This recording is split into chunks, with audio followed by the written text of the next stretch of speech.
아마 멸치나 우유를 떠올리시는 분들 많이 계실 것 같은데요. 하지만 오늘 영상을 보시고 나면 칼슘 하면 당연히 미역이지 라고 말씀하시는 분들이 많아질 것 같습니다. 왜냐하면 미역 속 칼슘의 양은 100g당 무려 960mg으로 이는 시금치의 무려 25배이자 칼슘의 왕이라 불리는 우유보다도 14배나 더 많은 양이기 때문이죠. 그런데 간혹 칼슘은 그냥 편하게 보충제로 먹으면 되는 거 아니야? 라는 분들도 계시더라고요. 하지만 칼슘을 약으로 먹게 될 경우 복부팽만이나 설사를 비롯해 신장결석이나 혈관 석회화 등 부작용의 위험이 커지기 때문에 칼슘을 드실 땐 지금 소개해드릴 칼슘 폭탄인 미역으로 섭취하시길 추천드립니다. 사실 아기를 낳은 산모가 미역국을 먹는 이유도 원기를 회복하고 피를 맑게 하는 것도 있지만 무엇보다 뼈와 치아, 머리카락 등에 부족해졌을 칼슘을 부작용 걱정 없이 미역을 통해 듬뿍 보충할 수 있기 때문이기도 하죠. 하지만 안타깝게도 미역만 먹게 될 경우 방금 말씀드린 뼈에 좋은 칼슘 대부분은 체내에 흡수되지 못하고 대부분이 몸 밖으로 배출되고 마는데요. 그런데 이때 미역과 함께 표고버섯을 드시게 되면 몸 밖으로 배출됐던 미역 속 칼슘의 흡수를 높여줄 뿐 아니라 미역과 표고버섯과의 시너지로 인해 한 그릇의 보약이 된다고 합니다. 실제로 표고버섯은 과거 왕실의 진상품이기도 했으며 불로장생을 꿈꾼 진시황마저 이 표고버섯을 불로초로 여길 정도였다고 하죠. 그럼 과연 지금은 어떨까요? 미국 식품의약국인 FDA는 표고버섯 속 베타글루칸의 효능을 인정해 세계 10대 항암식품으로 선정했고 미국 심장학회에서는 나쁜 콜레스테롤을 낮추고 좋은 콜레스테롤은 높여주는 음식 1위로 선정할 만큼 표고버섯의 위상은 오히려 현대에 이르러 더욱 높아졌는데요. 그 중에서도 표고버섯의 대표적인 성분 중 하나가 에고스테롤 성분입니다. 에고스테롤? 생소한 분들 많으시죠? 그럼 비타민 D는 어떠신가요? 아마 햇빛 비타민으로 유명해 한 번쯤 들어보셨을 것 같은데요. 이 표고버섯을 햇볕에 말리게 되면 표고버섯 속 에고스테롤 성분이 자외선과 만나 비타민 D로 바뀌게 됩니다.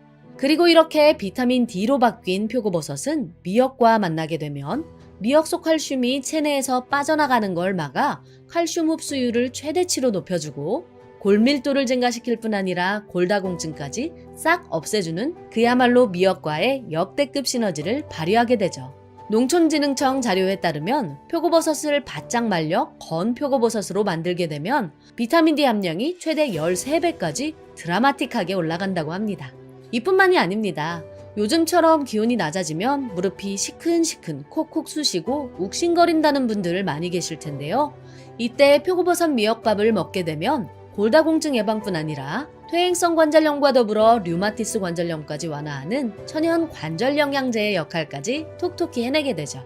단 이렇게 미역과 함께 드실 때는 꼭 건 표고버섯으로 드시는 게 좋은데요. 만약 표고버섯을 집에서 보약으로 말리고 싶으시다면 딱 2가지만 기억해 주세요. 첫째, 건조기가 아닌 햇빛에 말려준다. 앞서 설명드렸듯이 표고버섯 속 에고스테롤은 햇빛 속 자외선과 만나야만 비타민 D가 생성되기 때문입니다. 그늘이나 건조기로 말릴 경우 그저 수분만 빠져나간 표고버섯이 되기 때문에 이 점은 꼭 기억해 주시기 바랍니다. 둘째, 표고버섯의 갓 안쪽 흰색 포자 부분이 위로 가게 말려준다. 바로 이곳이 햇빛 비타민을 만드는 천연 비타민 D 공장이기 때문이죠. 이렇게 2가지만 유의해서 바짝 말려주시면 미역과 말린 표고버섯을 물에 불려줄 건데요. 시간은 미역 30분, 표고버섯 20분 정도면 충분합니다. 이때 건 표고를 우린 물은 버리지 마시고요. 좋은 성분이 충분히 우러났으니까 밥물로 활용해 주시면 좋습니다. 그리고 밥을 지을 때 참기름을 1스푼만 톡 넣어주시면 지용성인 비타민 D의 흡수율을 쫙 끌어올릴 수 있으니까요. 이 꿀팁도 꼭 잊지 말고 기억해 주세요. 된 표고버섯 미역밥은 간단한 양념장에 쓱쓱 비벼 먹기만 해도 고기처럼 쫄깃한 식감과 풍미는 물론이고 뼈와 관절에 천연 보약이 따로 없죠. 표고버섯이 요산 수치를 높일 수 있으니까요. 통풍이 있으시다면 섭취에 주의해 주시길 권해드립니다. 미역 달걀말이입니다. 여러분은 혹시 몸속에 칼슘이 많아도 골다공증이 생길 수 있다는 사실 알고 계셨나요? 심지어 세계 주요 낙농국인 덴마크나 스웨덴 국민들의 경우 우유를 많이 마셔 체내 칼슘량은 풍부한데도 불구하고 오히려 골다공증 발병률은 1, 2위를 차지했다는 연구 결과도 있는데요. 우리는 이렇듯 칼슘이 풍부한데도 골다공증에 걸리는 현상을 가리켜 칼슘 패러독스라고 부릅니다. 더 심각한 문제는 이렇게 칼슘이 번지수를 잘못 찾아 뼈가 아닌 혈관에 쌓이게 되면 혈관에 석회화를 일으켜 동맥경화, 심장에 쌓이면 신장 결석까지 유발하게 된다는 거죠.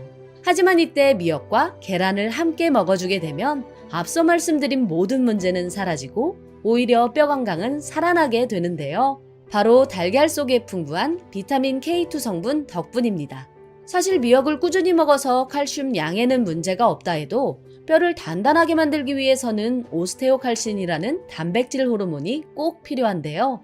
이때 달걀 속 비타민 K2가 뼈와 칼슘의 결합을 돕는 이 오스테오칼신을 활성화시켜 뼈를 단단하게 만들어줄 뿐 아니라 칼슘이 혈관에서 길을 잃고 헤매며 각종 질병을 유발하지 않도록 뼈로 가는 길을 안내해주는 내비게이션 역할까지 해주기 때문이죠.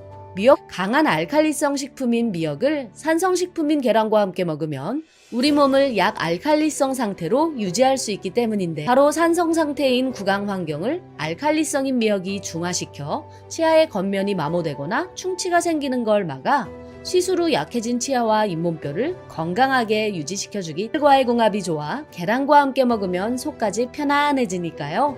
일석삼조의 장점을 한꺼번에 모두 누릴 수 있는 미역 달걀말이 또 참 간단합니다. 먼저 달걀 4개와 잘라서 불린 미역 1줌, 소금 2분의 1티스푼과 청주 1스푼을 준비해 주시고요. 달걀을 잘 풀어준 다음 물기를 짜는 미역과 소금, 청주를 넣어 섞어주세요. 달군 팬에 기름을 두르고 달걀을 돌돌 말아가며 익힌 후 한 김 식혔다가 잘라주시면 모양까지 예쁜 미역 달걀말이 완성입니다. 그런데 여러분, 지금까지 말씀드린 모든 영양소와 더불어 항암 효과까지 있는 미역의 핵심 부위가 있는데 어딘지 궁금하지 않으신가요? 미역과 함께 먹으면 보약되는 음식 세 번째는 미역귀 두부 미역국입니다. 바닷속 채소라 불리는 미역, 그 중에서도 특히 미역귀에는 바다의 케일이라 불릴 만큼 풍부한 영양소와 식이섬유가 듬뿍 들어있는데요. 미역귀가 뭐야? 처음 들어본 분들 계시죠? 사람의 귀를 닮았다 해서 이름 붙여진 미역귀는 사실 미역의 생식기관으로 과거에는 그 쓸모를 인정받지 못해 버려지던 처지였는데요. 하지만 현대에 들어 미역귀 속 후코이단 성분이 천연 항암제로 효능을 인정받으며 미역귀의 신분은 한순간에 뒤바뀌게 됩니다. 이 후코이단 성분은 대장암과 유방암 등 암세포의 사멸을 유도할 뿐 아니라 관절염을 비롯한 무릎 통증, 그리고 침묵의 살인자라 불리는 만성염증까지 제거하는 강력한 항염 효과도 있죠. 이뿐만이 아닙니다. 미역귀 속에는 갈조류 특유의 끈적한 점액질인 알긴산 성분도 풍부한데요.